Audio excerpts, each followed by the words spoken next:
14h15 les amis, on est dimanche, c'est le grand week-end ici, jour férié, puisqu'il y a un joli pont avec la fête du Canada qui aura lieu demain. Et vous voyez, je suis en train de penser en ce moment que la plupart des gens ne voient pas les milliers d'heures accomplies chaque année par des hommes, par des femmes, par des sportifs, par des mères au foyer pour éduquer leurs gamins, alors que certains pensent que c'est facile et que c'est pas un travail, par des entrepreneurs aussi, avant d'obtenir leur trophée, tu vois. C'est-à-dire que ce que la plupart des gens voient, c'est très cliché ce que je vais te dire, mais ce que la plupart des gens voient, c'est le fameux trophée, tu vois. Sauf qu'il y a beaucoup d'heures et voilà comment vous allez pouvoir vous en sortir vous aussi dans l'accomplissement de vos rêves. 1. Ne laissez jamais une seule personne laisser rentrer dans votre tête l'idée que votre rêve est impossible. La plupart des rêves sont possibles. Alors évidemment, tu as 102 ans et tu vas être cosmonaute professionnel, on va se calmer un peu. Mais la plupart sont complètement accessibles, possibles. Mais si vous laissez rentrer cette gangrène mentale, la pire toxicité, c'est de croire des gens qui ne vous connaissent même pas. Ou pire, des gens qui ne vous aiment pas et vous leur accordez de l'importance. Ça, c'est la première des choses. De faire en sorte de ne pas laisser parler les gens. La deuxième des choses, si vous voulez vous servir au buffet de la vie, affaires, relations, santé, émotions, énergie, couple, argent, matériel, je ne sais pas ce que vous voulez, peut-être une maison, peut-être faire le tour du monde, j'en sais rien ce que vous voulez. C'est ce que j'appelle le buffet de la vie. Si tu veux te servir au buffet de la vie, il va falloir que tu te lèves et que tu ailles le chercher, ce buffet. C'est-à-dire que la plupart des gens sont dans la complainte et le blâme toute la journée avec « c'est la faute de mes parents », même s'ils sont décédés. J'ai entendu quelqu'un qui m'a dit une fois « je suis pas heureux dans ma vie, c'est à cause de mes parents ». Et ça faisait 3 ans que ses parents étaient décédés. Vous voyez ce que je veux dire? C'est la faute de l'État, ça c'est un classique. C'est la faute de mes parents, ça je l'ai déjà dit. Des voisins, de mon conjoint, de ma partenaire. Donc, cessez de blâmer les autres, levez vos fesses et allez le chercher. La troisième attitude à avoir, le troisième réflexe. Faites en sorte de comprendre que vous avez besoin d'une recette. Il vous faut une recette. C'est-à-dire que si tu veux faire un gâteau au chocolat,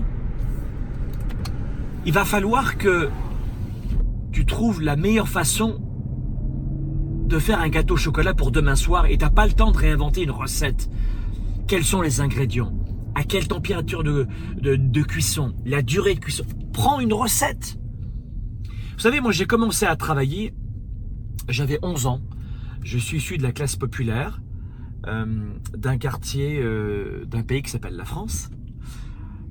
Et du sud de la France, je suis un fils d'Italiens immigré, dont la famille a immigré en France dans les années 50. Et moi, j'ai été élevé dans le sud de la France, dans une petite ville qui est chouette, qui s'appelle Avignon, dans un quartier défavorisé d'Avignon, la Grange d'Aurelle.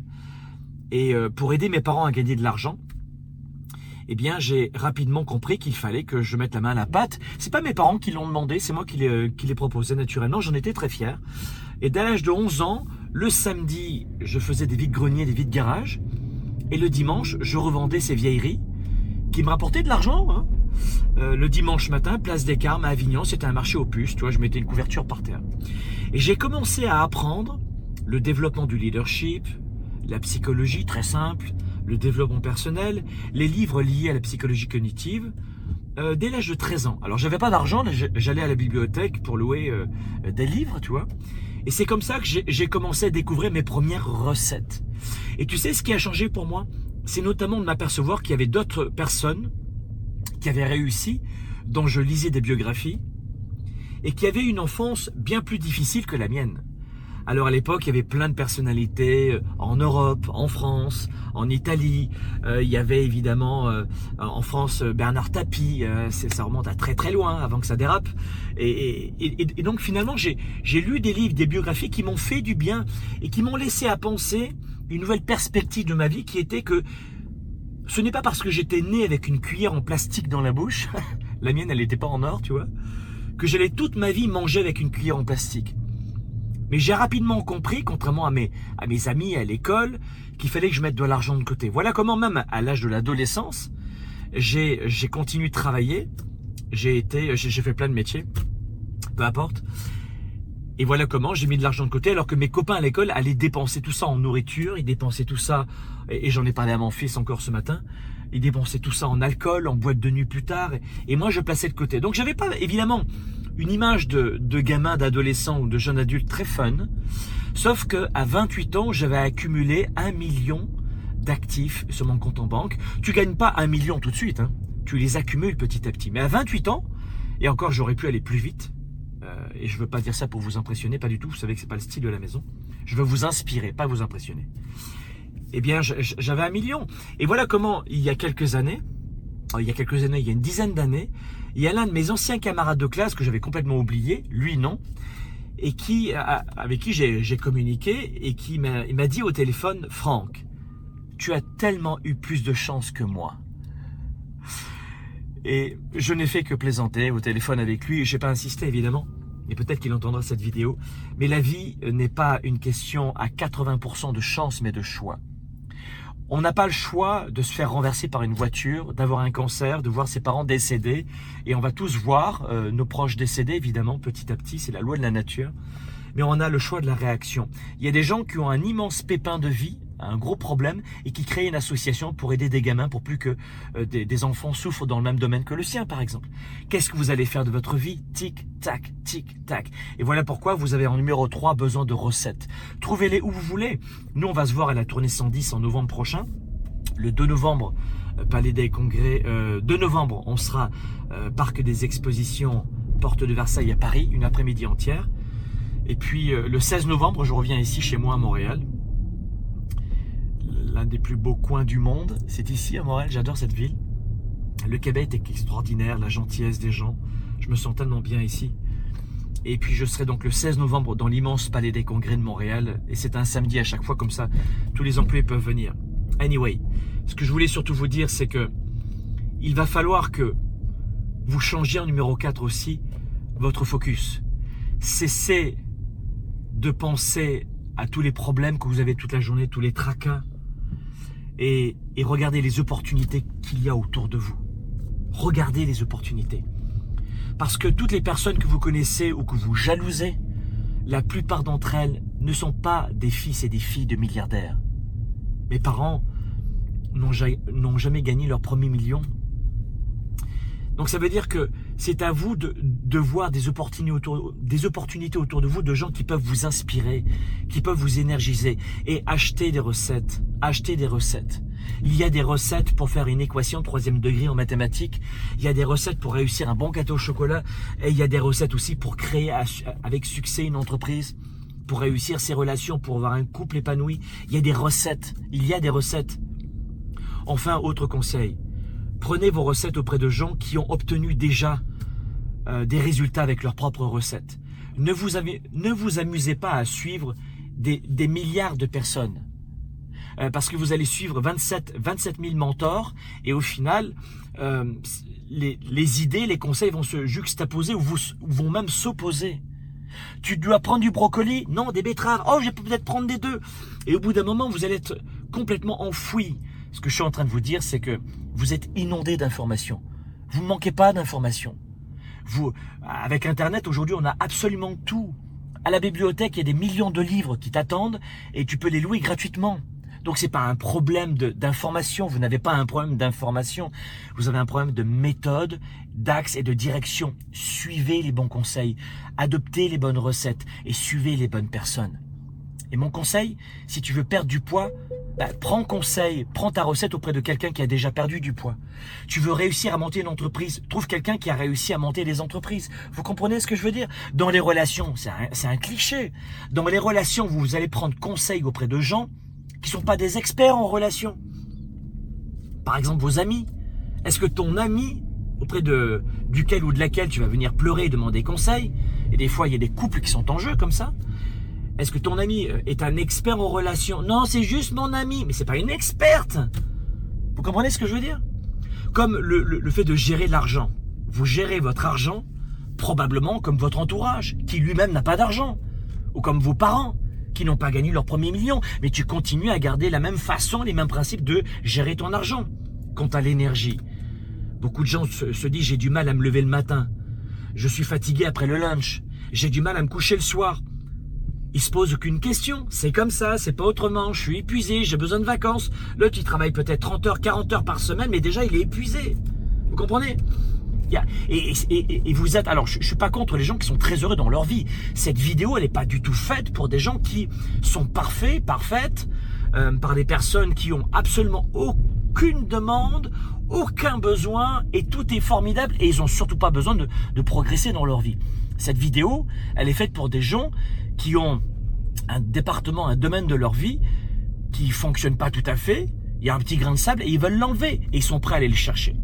Quant à l'argent, combien de gens disent l'argent n'est pas important? Je viens de faire un sondage sur ma page Facebook en parlant de l'argent et du bonheur. Tout le monde reconnaît que l'argent ne fait pas le bonheur, mais qu'il y contribue. Attention à cette malhonnêteté intellectuelle de la société qui vous laisse à penser que l'argent n'est pas important. C'est faux. L'argent va payer... Moi, les appareils dentaires de mes 2 gamins, c'est 28 000 $. Alors peut-être que dans vos pays, à vous, les appareils dentaires sont remboursés, mais pas ici au Canada. 28 000 $ pour que mes enfants ne manquent pas de confiance en eux plus tard et aient de belles dents. Cet argent, ça sert à quoi? À aider mes enfants, à les accompagner. La même chose pour la santé, pour mes parents qui vieillissent, pour leur payer une très belle maison de retraite, que jamais ils auraient pu avoir plus tard. Et il en va de même pour vos projets, pour créer une entreprise et créer des emplois. Donc, l'argent n'est qu'un outil. C'est comme une fourchette. Tu peux donner à manger à un enfant ou crever l'œil d'un enfant avec une fourchette. Donc, quand quelqu'un devient tout rouge et très en colère, en vous disant « l'argent, c'est pas important ! La rétro, satana !» Quand il y a une exagération dans le comportement d'une personne face à l'argent, vous devez simplement vous dire ceci, faites-moi confiance. La seule chose que vous devez entendre, c'est « j'ai abandonné ». J'ai abandonné. J'ai pas voulu faire d'efforts plus en amont pour moi, pour mes proches et pour mes gamins.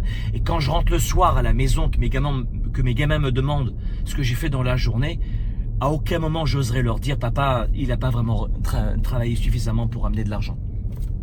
Parce que travailler suffisamment, ça veut dire que si aujourd'hui tu es un ouvrier par exemple, et tu gagnes rien, et tu travailles des heures horribles, et que ta vie c'est un cauchemar, eh bien cette vidéo elle est pour toi. Pour que tu t'amènes à te dire, finalement il y a de l'argent partout dans le monde, mais que moi aussi je peux en avoir. Moi aussi je peux avoir un peu plus d'argent pour nourrir ma famille, et peut-être pas travailler comme un fou les 3-8. Peut-être que moi aussi, je peux croire au fait qu'il y a des recettes pour moi aussi. Et pour cela, quand on n'a pas d'argent, on va à la bibliothèque et on loue des livres sur l'argent. Et on étudie pour que dans 10 ans, tu ne sois pas dans la même situation. Et cette vidéo s'adresse à des gens comme ça. Pas à celles et ceux qui vont passer leur vie à protester, à pleurer, mais à rien changer. Parce que c'est mon histoire. Peut-être que vous me trouvez rude et dur, mais c'est mon histoire. Je me suis battu pour avoir ce que j'ai aujourd'hui. Je pas battu avec des gens, hein. Battu intellectuellement. C'est toujours plus facile. J'ai une amie qui m'a dit une fois, tiens, c'est amusant. Tu vois, aujourd'hui on est dimanche et je vais enregistrer des vidéos. Et je vais dans notre bureau et évidemment tous mes collaborateurs, mes employés sont dans ce beau week-end. Et moi j'ai choisi ce style de vie et tout va très bien. Hein. Mais il y a beaucoup de gens, il y a une amie qui m'a dit une fois, mais pour toi Franck, faire des vidéos c'est facile. C'est-à-dire qu'on est dimanche et je vous inspire. Pourquoi? Et je vais au travail. Pourquoi? Parce que c'est mon engagement. Parce que je fais les choses à 110% et pas à moitié. Mais ne croyez pas que c'est facile de venir le dimanche ici, travailler. Comme je le fais depuis toutes ces années, depuis l'âge de 11 ans. Non, c'est pas facile. C'est facile pour personne d'éviter de prendre du poids. Il y en a qui éliminent plus de gras que d'autres, qui ont un métabolisme, évidemment, qui tourne plus rapidement, mais c'est facile pour personne. Tout dépend du degré d'engagement que vous avez. Quel est votre engagement à réussir? Quelle est votre fin? Et la tournée 110, c'est ça, et je vous mettrai le lien en bas, mais c'est ça la tournée 110. C'est comment faire grandir votre fin de réussir. Parce que toutes les fois où je viens travailler, et je travaille 7 jours sur 7 parce que j'aime mon métier, et je suis un privilégié, et je souhaite tellement vous aider à avoir un métier, vous aussi, qui vous permette de bien vivre, et un métier que vous adorez. Mais je souhaite vous aussi vous communiquer, on verra ça à la tournée 110, comment avoir cette fin de réussir. Parce que 7 sur 7 de travailler, même quand on aime son métier, j'ai dit ça à mon ami, mais non, c'est pas toujours un automatisme. J'ai envie parfois de faire la grasse matinée, j'ai envie parfois de ne rien faire, et pourtant je le fais. Donc restez engagé à 110%, c'est ainsi que vous allez avancer.